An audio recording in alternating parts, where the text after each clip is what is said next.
Hello everyone, welcome back to the Japan Archives. I was sick, which was why we've not been here. My apologies, I just could not talk. I was very under the weather, but we're back now. And it's episode 99, Heather. Next will be the official, well, we've had more than 100 episodes, but numerically we will be on episode 100. Oh my gosh. In the next episode, which is really cool. Oh, we need to have a party. We're going to have a big old party. If you want, please stick around at the end of the episode. We're going to talk about some plans for the podcast this coming year, as well as some other projects I'm working on for anyone who's interested, but we'll put that at the end if you are intrigued.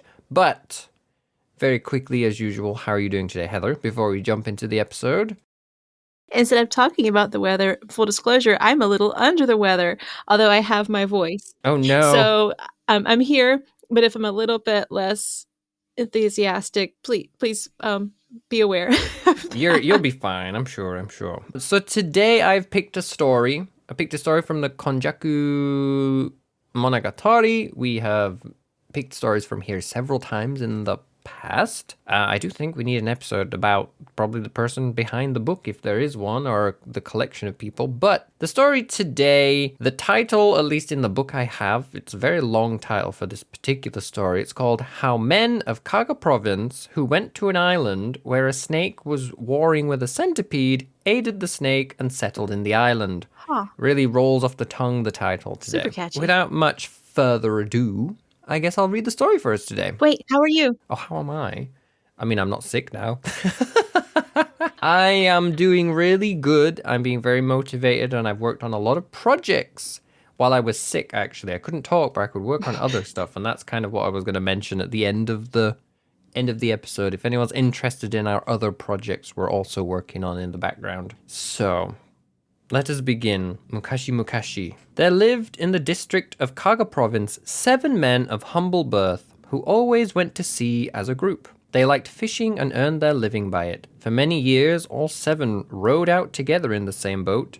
Even though they went to fish, all were armed with bows and arrows and other weapons. They had rowed far out until the shore they had left behind could no longer be seen, when suddenly, without warning, fierce winds sprang up and carried them out towards the open sea. Borne along on the water, powerless to resist, they shipped their oars and entrusted themselves to the winds, bewailing their lot and expecting at every moment to die. Far ahead they caught sight of a large island, alone in the midst of the sea. Yes, they thought, an island, and if somehow they could manage to reach it, they might save themselves, if only for a time. Their ship was drawn to the island as though someone or something was pulling it in. For the present our lives are spared, they thought, and in their joy they tumbled pell-mell out of the boat. They dragged it up onto the shore and examined the island. There were streams, and it seemed likely that there would be fruit trees. Just as they were about to go in search of something to eat, a handsome young man, apparently in his 20s, strode into view. Here was a pleasant surprise. So the island's inhabited, thought the fisherman. The young man came up to them and said, "Don't you know that I have brought you here as my guests?" "No," said the fisherman. "We went out to fish, but without warning we were blown out to sea. To our great joy, we caught sight of this island and landed here. The wind that blew you to sea was my doing," said the man. At this they realized that he was no ordinary human being. "You must be exhausted," said the man. He turned and cried loudly, "Bring the things here." There was a sound of many feet approaching, and then 2 long chests were brought in, as well as a jar of sake in plenty. When the chests were opened, the fishermen saw that they were full of delicacies. Everything was taken out and given to them, and they fell to heartily, for they were famished after their long day, and they drank their fill. What was left over was returned to the chests untouched, to provide for the following day, and the chests were laid aside. The bearers of the chests all departed. Afterwards the hosts came up to them and said, "There is a reason why I have brought you here. Out to sea beyond this island is yet another island. Its master constantly comes here and wars against me. He wants to kill me and take possession of this island. I contrive each time to beat him back, and thus it has been for years. Tomorrow he will come again, and that day will decide which of us will live and which will die. I have asked you here with the wish that you might aid me." The fisherman said, "How large an army will he come with? How many ships do they have? We may not be able to withstand them, But since you have brought us here in this way, we will do your bidding even if it costs us our lives." The man showed great joy at their reply. "The enemy who is about to come is not of human shape, nor am I. Tomorrow you will see. On the previous occasions when he was tried to evade this island, I have come down on him from this higher ground. Until now I have never let my enemy come up to the foot of this waterfall. Always I have driven him back at the water's edge. Tomorrow, however, I will be relying strongly on you, and therefore I will let him make his way onto dry land. As he climbs, he will gain strength. Take encouragement and advance. Leave the fighting to me for a time. If I get into difficulties, I'll make a sign with my eyes, and then you must shoot every arrow you have. Take care, whatever you do. Tomorrow morning at the hour of the snake, I will make ready, and at the hour of the sheep, the battle will begin. Eat well, and then station yourself on top of these cliffs. Here is where he will start his ascent." He gave them thorough instructions and then returned to the interior of the island. The fishermen felled trees on a mountain peak and built a hut. They sharpened their arrows and tested their bowstrings. That evening they lit a fire, and talked and made ready even as day broke. They ate their fill, and soon it was the hour of the snake. As they peered into the distance, they saw what a strong wind was blowing in the direction from which the enemy was to come. There was something strange and frightening about the surface of the sea. The water turned green and seemed to glow, and then out of the sea came 2 balls of fire. What could this be, they wondered. They turned their gaze towards the direction from which their host was to emerge to meet the enemy, and saw that the mountain too was taking on an uncanny and frightening appearance. The grass was swaying, leaves quaked. Amidst roars of abuse, 2 more balls of fire came forth. As the thing from the sea swam ever closer, they saw it was a centipede, 10 yards long. Its back glowed green, its sides glowed scarlet. Above them on the island they saw a snake equally long, its body a full span around, descending towards the shore. Flicking its tongue, it came to confront the intruder. Who could say which of these creatures was the more fearsome? Exactly as the men had been told, the snake gave its enemy room to advance. Seeing it stop with an upraised head, the centipede took encouragement and ran up onto the land. For a time the contenders rested and waited, watching each other with angry eyes. The 7 men climbed up the cliffs as they had been instructed, and fitted arrows into their bows and waited, keeping a close watch on the snake. The centipede advanced upon it at a run and sank its teeth into it. Both creatures bit each other's hand and held fast, so that their raw flesh was covered with blood. The centipede, being a creature with many hands, held on tight, as it bit and usually had the upper hand. After 4 hours, the snake showed signs of weakening a little. It gave the fishermen a look. Hurry and shoot, it seemed to be thinking. The 7 approached and shot every arrow they had into the centipede's entire body from head to tail. The arrows struck so hard they were buried up in the notches. Next, the men used their swords to hack off the centipede's hands, so that it toppled onto the ground. The snake removed itself, whereupon with its renewed vigor, they hacked the centipede to death. The snake then went back into the interior of the island. After some time, the man who they had seen previously reappeared. He was limping and seemed to be suffering great pain. There were wounds still bleeding on its face and neck. Again he had food and drink brought out for the men, and he expressed unbounded joy. The men cut the centipede into little bits. They made a bonfire with trees cut from the mountain and burned them in it. The bones and ashes they cast far away. Then the man said to the fisherman, "It is thanks to you that I shall possess this island in peace. On this island there are many places that can be tilled as rice fields, and also dry fields in abundance, and countless fruit trees. It will yield rich sustenance in every way. I have it in mind to propose that you settle here. What would you say to that?" "We would like nothing better," said the fisherman. "But what about our wives and children?" "Well, go fetch them." "But how shall we bring them across the sea?" the fisherman asked. The man said, "When you cross to the mainland, I will make the winds blow from the island. As for your coming here, the shrine called Kumada no Miya in Kaga province is my subsidiary dwelling. When you want to come, worship at that shrine, and you will make the crossing easily." He gave them thorough instructions, put provisions for their journey in their boat, and sent them forth. A fresh breeze sprang up from the island, and in the briefest time imaginable, they had speeded across the sea. Each of the 7 men returned to his home. inviting all those who would go to that island to accompany them. They set out in secret. They outfitted 7 boats, filled them with all the different kinds of seeds they could require. They went first to the Kumada shrine and reported to the god. After they embarked, the wind sprang up, and all 7 boats crossed the sea and reached the island. Afterwards, the 7 made their homes on the island. They farmed and prospered, and their numbers increased. They are there even today. The name of the island is Cat Island. Once each year, the inhabitants cross the sea to Kaga province and worship at the Kumada shrine. The people of the province know about this and watch for them, but have never caught a glimpse of them. They come in the middle of the night when they are least expected, perform their ceremony and depart. It is only afterwards that others realize that it has taken place. The ceremony has been performed annually without interruption to the present day. The island in question can be seen distantly from a place called Omiya in the district of Noto province. If you look far off on a clear day, you can just make out the western eminence blue in the distance. In the bygone era in Noto province, there was a ship's captain named Tsumemitsu. He went to the island when he was blown out to sea. The inhabitants came out and would not allow him to land. They let him moor his boat for a time by the shore and gave him provisions. With 7 or 8 days a wind sprang up from the island, whereupon his boat raced swiftly back to Noto province. Afterwards he said, "Far off in the distance, row upon row of dwellings and streets like the lanes of the capital were faintly visible, and there was so much traffic to and fro. Very likely it was to prevent him from observing the island more closely that they would not let him land. In recent times, when Chinese sailors come from afar, they first call at the island to take on provisions and catch fish and abalone. From there they set out for the port of Tsuruga on the mainland.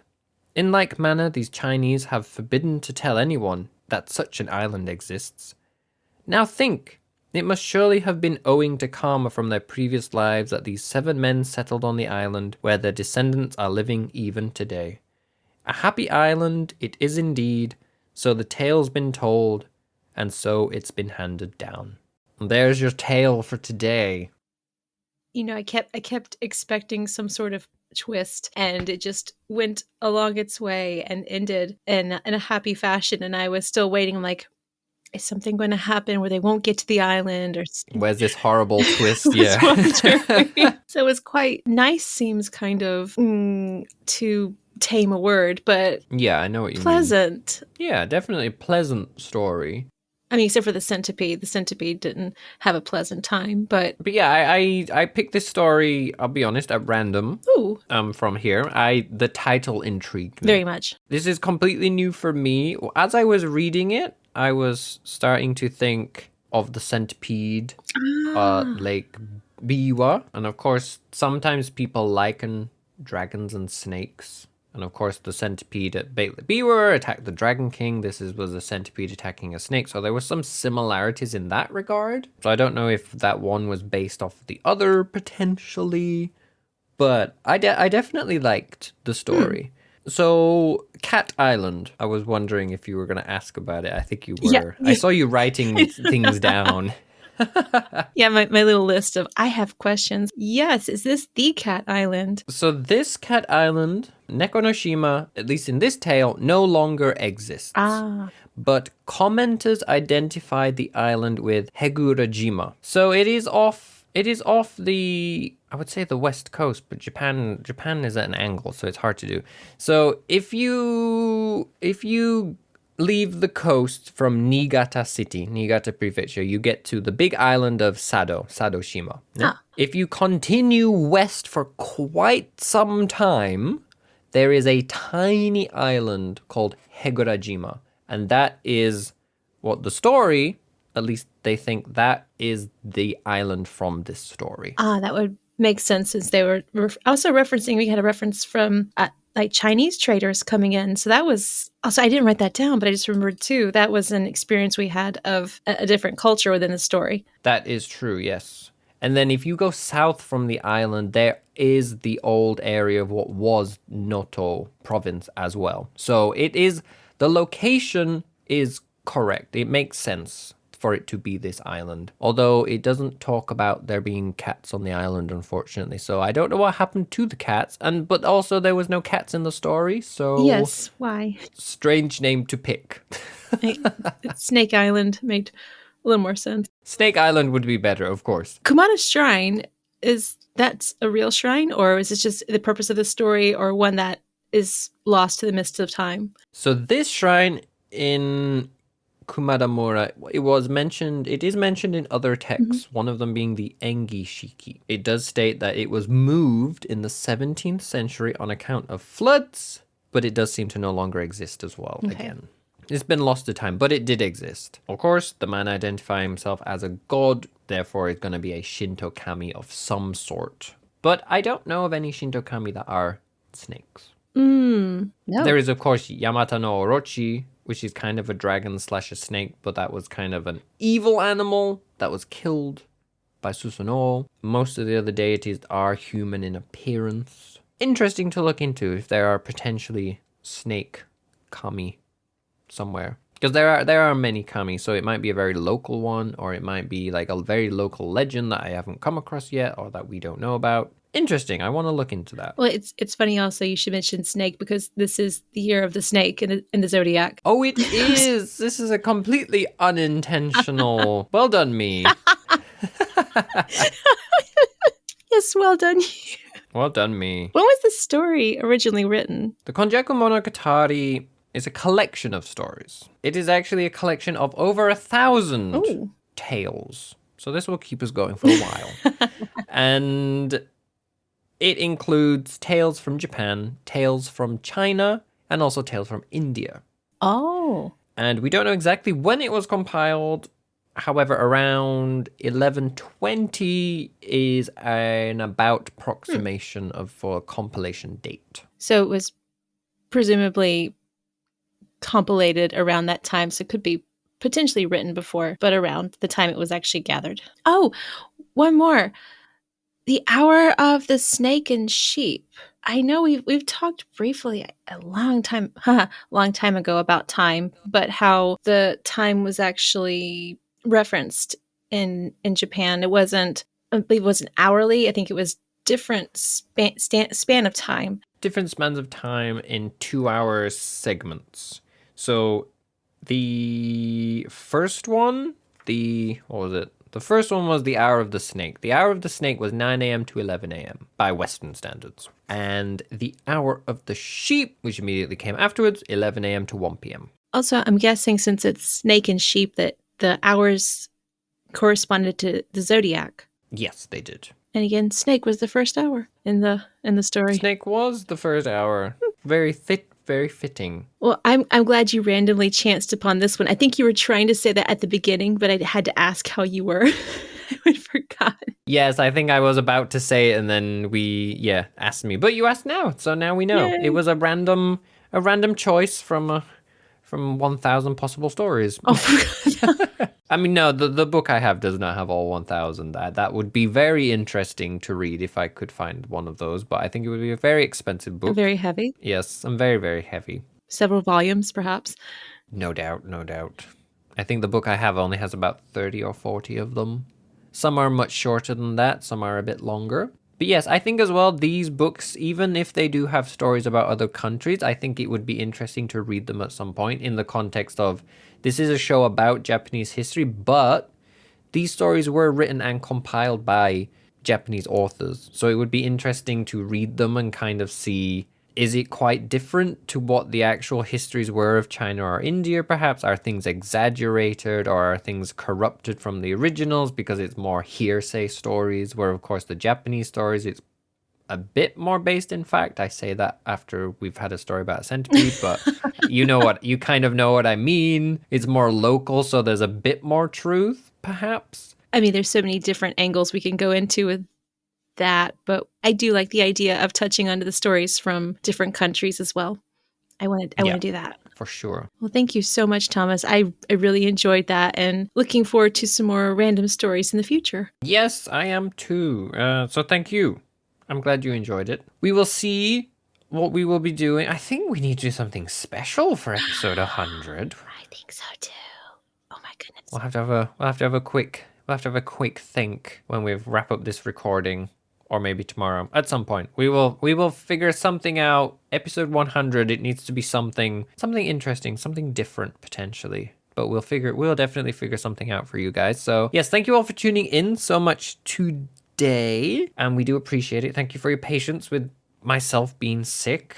Hopefully, Heather, you won't feel under the weather for too much longer yourself. But yes, projects and things that Heather and I are working on, as well as things that I'm working on more by myself. So, of course, we have our podcast. If you wish to join, we do have a YouTube channel now. We will be starting to upload shorts on there soon to talk about more Japanese history in addition to these episodes. So on YouTube, it's Japan Archives, which you can subscribe to. And if you're also interested in other things such as gaming content, I do have a gaming channel. You can find that at Mycenria on YouTube, MyCenria.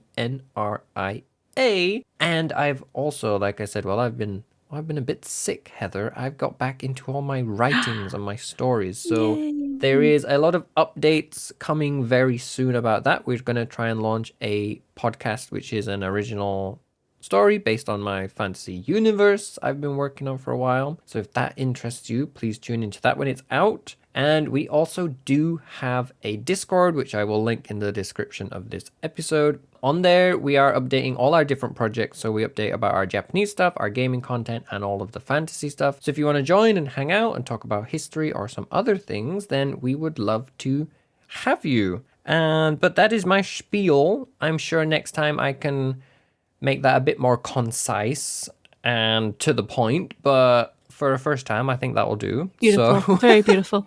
that is everything for me today, Heather. How about you? I think for me as well. Well, everyone, thank you for tuning in today as usual, and we will see you all for episode 100. Yay.